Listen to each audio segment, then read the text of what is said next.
Salut et bienvenue à toi, merci d'avoir cliqué sur la vidéo. Ça veut dire que mon titre il a été assez aguicheur pour que tu puisses cliquer et entendre ce que j'ai à dire, tout simplement. Donc n'hésite pas à liker et à t'abonner si ça t'a plu. Aujourd'hui, je vais en profiter pour donner différents conseils qui m'ont permis justement d'avoir le niveau que j'ai à l'heure actuelle en anglais. Je ne me considère pas comme étant bilingue, mais de par les choses que j'ai pu faire, de par les conseils que je vais te donner, c'est ce qui m'a permis justement d'avoir ce niveau et d'être à l'aise et de ne pas avoir d'inquiétude lorsque je suis amené à voyager ou lorsque je suis amené à regarder différents contenus, parce que je sais que je vais comprendre un minimum. Donc reste attentif et c'est parti. Je vais te donner le premier conseil. Le premier conseil, ça sera de regarder quelque chose en fonction de ce que tu apprécies. Moi, c'est ce que j'ai fait. Par exemple, je suis un adepte, entre guillemets, vraiment entre guillemets, du foot, des sports de combat, des sports de combat notamment, où je vais regarder différents reportages, différentes interviews de différentes personnalités, différents podcasts. Et j'en suis plus au stade où j'ai besoin de me poser et d'être concentré sur ce que les personnes disent. Je peux écouter ça en fond, je peux écouter ça dans les transports, sans pour autant revenir sur certains passages et me dire « Ah tiens, qu'est-ce qu'il a dit? J'ai pas compris. » Donc, étant donné que ça va concerner un sujet en particulier et que le champ lexical sera souvent répétitif, vous allez vite apprendre. Moi, c'est ce que j'ai fait et ça m'a permis d'être plus à l'aise lorsque j'entends des podcasts ou des émissions en rapport avec le MMA, en rapport avec la boxe. Je ne vais pas dire le kickboxing parce que je m'y intéresse moins, ou même par rapport au foot. Je sais de quoi ils vont parler. Je ne suis pas choqué, ça ne m'étonne pas. Ou lorsque je vais regarder les interviews aussi, que ce soit quelqu'un qui soit australien, canadien, britannique ou américain, je vais comprendre. Étant donné que les accents varient. Donc regardez du contenu par rapport à ce que vous aimez, c'est très important, vous ne pouvez pas passer outre. Et surtout, c'est pas quelque chose que vous allez subir parce que vous le faites. Normalement. Dans le sens où c'est quelque chose que vous aimez, que vous appréciez. Si vous regardez du contenu en français pour du foot, là ce qui va changer c'est la langue. Et surtout aussi le charisme ou l'attache que vous avez envers la personne ou le crédit que vous accordez par rapport à son travail si vous considérez qu'elle est bonne. Donc voilà. Le tout premier conseil, regardez du contenu en fonction de ce que vous aimez, de vos passions. Le deuxième conseil, c'est d'avoir un calepin, un cahier, un petit cahier avec un stylo et un crayon papier où toutes les expressions sur lesquelles vous buguez, vous prenez la peine de les écrire. Vous écrivez en rouge ou en bleu ce que ça veut dire en français et après vous écrivez la traduction en anglais. Et ce calepin, il va vous être utile dans le sens où, au départ, lorsque vous avez un niveau plutôt faible, vous allez prendre la peine de énormément l'utiliser, d'écrire les expressions et par la suite retenir que ce soit l'orthographe, la prononciation, l'intonation que les gens mettent. Et ça m'a énormément aidé dans le sens où j'ai des calepins où j'ai pris la peine de noter une multitude d'expressions. Et lorsque je suis amené à les entendre, que ce soit dans un contexte en dehors des vidéos ou dans la vie de tous les jours, ça ne m'étonne pas. Et je sais directement où la personne va en venir. Donc, premier conseil, regardez du contenu en fonction de ses passions. Deuxième conseil, avoir un calepin, c'est très important. Même le calepin, je ne comprends pas. Lorsqu'une personne apprend l'anglais, je ne comprends pas comment une personne peut passer outre.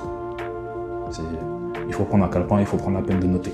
Notez vraiment sur un cahier et pas sur votre téléphone. Ou ne vous dites pas que vous allez prendre la peine de rechercher la signification du mot et vous n'allez pas la noter quelque part, vous la retenez. Parce que plus le temps il va avancer, notre cerveau, même s'il retient certaines choses, étant donné que vous êtes dans une phase d'apprentissage, si vous venez d'apprendre quelque chose il y a 10 minutes et que je vous réinterroge dessus, étant donné que vous avez reçu d'autres informations, vous n'allez pas être capable de dire ce que ça veut dire. Du coup, voilà. Le troisième conseil, ça sera un conseil que beaucoup de gens entendent, mais c'est de regarder des séries. C'est très important.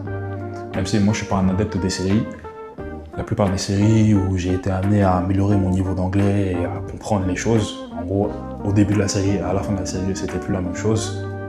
C'était des séries du style Snowfall, Power, Luke Cage et j'en passe. Mais même les films à la rigueur. Parce qu'au départ, j'étais un adepte des VF. Puis au fil du temps, j'ai commencé à prendre goût au VO. Au point où maintenant, lorsque je regardais certaines séries ou certains films en VF, ça m'écoeure. Donc j'espère que vous allez arriver à ce stade aussi, où lorsque vous regardez des films ou des séries en VF, ça vous dégoûte. Lorsque vous regardez ces séries, moi ce que je vous conseillerais de faire, c'est petit à petit. Soit vous regardez la série en anglais, vous mettez les sous-titres en français, et ça rejoint le deuxième conseil, où lorsque vous buguez sur une expression, vous la notez. Elle est écrite, c'est ancré, vous n'allez pas la perdre. Et par la suite, vous prenez la peine de reprendre cette expression pour la mémoriser et savoir ce que ça veut dire. Ou, directement, vous passez au niveau plus dur selon moi. Non, un des plus durs, c'est de mettre la série et les sous-titres en anglais. Mais bon, ça nécessite un certain niveau. Donc au début, je vous conseille de regarder la série directement en anglais, mais en mettant les sous-titres français. Ou sinon, je sais que les plateformes elles font des trucs du style régler les vitesses de vidéo. Vous pouvez soit augmenter la vitesse ou soit la baisser. Donc la vidéo en général elle va commencer à 1, vous pouvez passer en 0,50, non 0,50 c'est trop long, 0,80, 0,90 où les personnes là elles prendront la peine de bien articuler. Par contre la série sera plus longue bien évidemment, mais c'est très utile en tout cas. Donc les séries, si vous prenez la peine de les regarder, regardez-les toujours en anglais, forcez-vous, c'est important. Si vous voulez vraiment vous améliorer en anglais, ne vous dites pas que vous allez la regarder en VF, ça sert à rien. Quatrième conseil que je pourrais vous donner, moi c'est un conseil que j'ai appliqué la dernière fois que je suis allé à Londres, étant donné que c'était dans un cadre où j'avais 2 mois à faire à l'étranger pour valider mon année et j'ai été amené à vivre tout seul à Londres pendant 2 mois, c'est d'écouter les gens et d'imiter leur intonation. Ça peut paraître con entre guillemets, mais moi c'est ce que j'ai fait, dans le sens où c'est marrant, c'est quelque chose qui m'amuse et ça me permet aussi d'apprendre, de me familiariser avec la langue et de mieux comprendre ce que les gens disent. Donc c'est quelque chose de bête, c'est quelque chose de simple à faire, ça ne demande pas énormément d'efforts et ça m'a permis de m'améliorer. Donc prenez la peine d'écouter les intonations des gens et de répéter ce qu'ils disent. Pas forcément ce que la personne est en face de vous, mais moi étant donné que c'est quelque chose que je faisais déjà, pas forcément pour une personne étrangère, mais pour des Français, le fait de le faire à l'étranger, ça m'a énormément aidé pour apprendre l'anglais. Et moi qui ne suis pas très fort en espagnol, si par exemple j'envisage de voyager dans un pays hispanique, je vais faire ça aussi.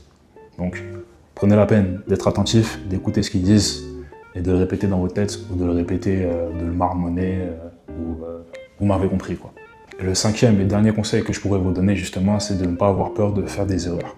Parce que c'est, entre guillemets, la base, c'est normal. À partir du moment où vous ne maîtrisez pas quelque chose à la perfection, il y en a qui sont français natifs et qui sont amenés à faire des erreurs de conjugaison ou de grammaire et j'en passe. C'est normal. À partir du moment où vous êtes dans une phase d'apprentissage et que vous ne maîtrisez pas toutes les conjugaisons ou les formes de phrases ou que vous allez faire des fautes où vous allez vous dire « Ah, est-ce qu'il va me prendre au sérieux? Est-ce qu'il va pas crisper le visage ?» Parce qu'en général en France, c'est ce qui se passe lorsqu'une personne est étrangère et fait l'effort de parler anglais, fait l'effort de parler français.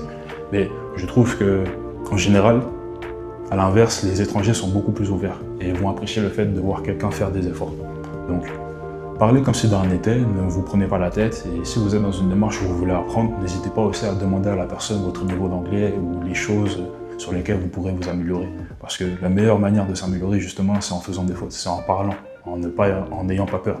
Si vous restez dans votre coin sans pour autant prendre de risques, sans pour autant essayer de mener des conversations, vous n'allez pas apprendre. Donc, sortez de votre zone de confort, faites ce que vous avez à faire, mangez-vous des murs, c'est pas grave, mais ce qui compte, c'est que entre le moment justement où vous allez sauter le pas et commencer à mener des conversations, même si au départ tout ne sera pas parfait, vous allez vous rendre compte que rapidement, au bout de quelques jours, quelques semaines, quelques mois, votre niveau il aura drastiquement changé. Du coup, voilà. De tête, là, c'est à peu près tous les conseils que j'ai à vous donner et qui me viennent à l'esprit. Du coup, voilà. J'espère que ça vous a plu. J'espère que vous avez pu en tirer de la valeur par rapport à tous les conseils que j'ai pu vous donner. Je serai amené à produire d'autres vidéos qui seront en rapport avec l'anglais ou d'autres qui n'auront rien à voir avec l'anglais parce que j'ai envie d'extérioriser un peu, dire ce que j'ai à dire. Et comme j'ai pu le dire dans la vidéo, n'hésitez pas à vous abonner si vous avez aimé mon contenu et à liker la vidéo. Et on se retrouve pour une prochaine fois. A plus.